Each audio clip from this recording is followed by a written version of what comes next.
Picture the last drink you had. Maybe it came from a fridge, maybe from a bottle with a label telling you exactly what's inside. You didn't wonder if it was safe. You didn't wonder what it would do to you. You just drank it.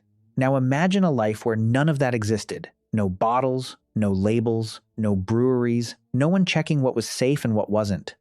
For most of human history, that's exactly how it worked. No farming yet, either.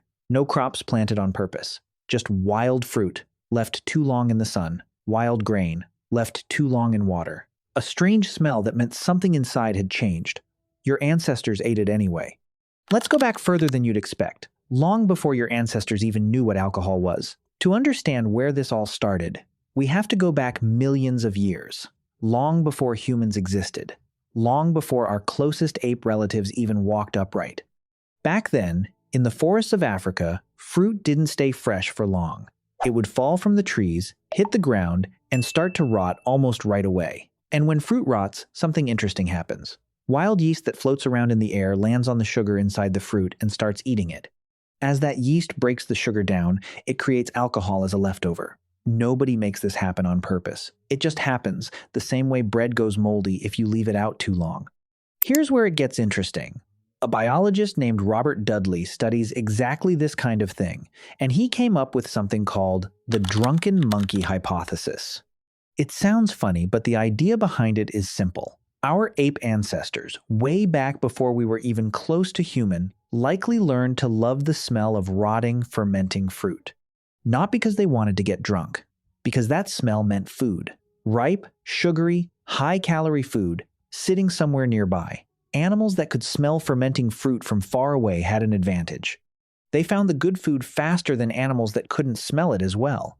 Over millions and millions of years, that habit got locked into the brain, passed down, generation after generation, until it became part of who we are, which means our attraction to alcohol didn't start with humans making a choice. It started with a smell that meant survival, buried so deep inside us that we still feel pulled toward it today, even though most of us have never once smelled fermenting fruit on a forest floor. Now let's fast forward.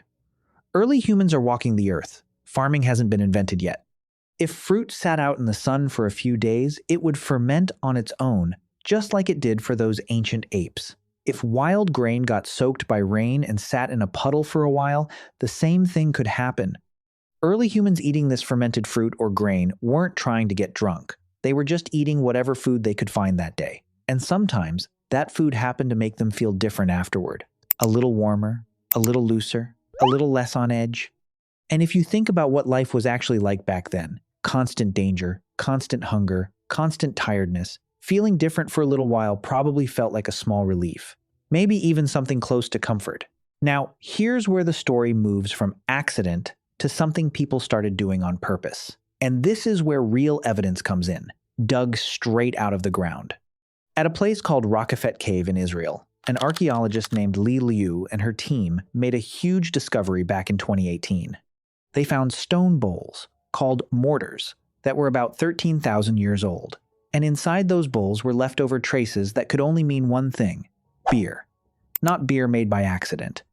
Beer made on purpose. The people who made it were called the Natufians, a group of hunter-gatherers who lived long before farming was a real thing. These people were grinding up wild wheat and wild barley, mixing it with water, and letting it sit until it turned into a thick, beer-like drink. This matters a lot, because it happened before farming was even established in that part of the world. Which means people might have started growing crops on purpose, not just to make bread to eat, but partly just to keep making this drink. Lilu's research even suggests that the want for this drink might have been one of the reasons humans decided to start farming in the first place. Not hunger alone. The drink itself might have been part of the push. That idea connects to another massive discovery, this time in modern-day Turkey, at a place called Göbekli Tepe. This site has huge stone pillars carved by hand built around 11,600 years ago. That's before humans were living in permanent farming villages. At this site, archaeologists found giant stone containers, some big enough to hold over 150 liters of liquid. That's more liquid than most people keep in their entire kitchen today. When scientists tested the residue left inside these containers, they found signs of fermentation. Researchers now believe that groups of hunter-gatherers would travel from far away and gather at this site from time to time. And one of the reasons they gathered was to brew huge batches of this fermented drink and share it together. If that's true, this wasn't just something one person did alone. This was something that brought whole groups of strangers together, possibly for the first time at that kind of scale in human history. And here's the wild part. This same pattern shows up again, completely on the other side of the world. In China, at a site called Jiahu, an archaeologist named Patrick McGovern studied old pottery jars that were about 9,000 years old. When he tested what was left inside those jars, he found a mixed drink made from rice, honey, and fruit, all fermented together. McGovern has spent decades studying how ancient people around the world made alcohol, and this discovery in China is one of the earliest fermented drinks we know of anywhere on Earth. Different country, different ingredients, same basic idea. Humans in totally separate parts of the world with zero contact with each other all discovered fermentation on their own, again and again. So why does this keep happening in so many different places with so many different people who never even met each other? Part of the answer is actually really practical. Clean water wasn't always easy to find. A lot of ancient water sources were full of bacteria and could make people sick. But fermented drinks, because of the alcohol inside them and the way fermentation changes the liquid, were often safer to drink than the water nearby. Some researchers believe this safety factor is part of why people kept making and drinking these fermented beverages so often.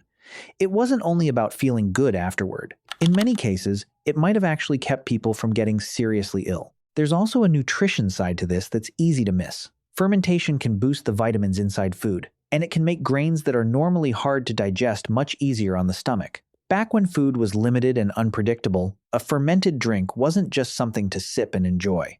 It was an actual source of calories and nutrients your body needed to survive, at a time when every single bit of nutrition really mattered. But there's more to this than just survival and safety. The social side of drinking mattered just as much, maybe even more. Anthropologists who study hunter-gatherer groups have noticed something important. Sharing a meal, or sharing a drink, tends to build trust between people fast. A fermented drink takes time and effort to make, and it's usually meant to be shared, not kept for just one person. That creates a natural reason for people to sit down together, relax a little, and actually talk to each other in a way that plain food or plain water never really does. Some researchers believe this relaxed, social feeling that alcohol creates may have played a real part in helping early humans build bigger, more connected communities. Alcohol didn't just show up at these early gatherings. It might have actually helped make some of those gatherings happen in the first place. So here's what ties this whole story together. Your love for a cold drink after a long day isn't some brand new thing invented by beer companies or marketing teams. It goes all the way back, millions of years, to a time when your ancestors weren't even human yet, and were simply rewarded by evolution for noticing the smell of fruit starting to rot on a forest floor. It goes back tens of thousands of years, to a time when humans figured out, first by accident and then completely on purpose, that fermented grain and fruit could be safer than dirty water, more filling than raw grain, and could bring people together in a way that nothing else quite could. Every party you've ever gone to with a drink in your hand, every quiet evening where you poured yourself something to relax with, all of that traces back to real people. The Natufian hunter-gatherers grinding wild grain in stone bowls thousands of years before farming existed. The crowds gathering around massive stone tanks at Göbekli Tepe. The potters in ancient China mixing rice, honey, and fruit together into something that made people feel just a little bit different, just a little bit closer to each other. Your ancestors didn't invent this craving out of thin air. They inherited it, passed down through millions of years of evolution that rewarded the smell of fermentation long before humans even existed. Then they spent thousands of years turning that instinct into something they did on purpose, something social, something that, in some cases, may have actually saved their lives. So the next time you crack open a drink without even thinking twice about where it came from or whether it's safe, remember this. For almost all of human history, that kind of certainty simply didn't exist. What you're holding in your hand right now is the end result of an instinct older than humanity itself, and a discovery so useful, it may have helped shape human civilization long before anyone ever wrote a single word down.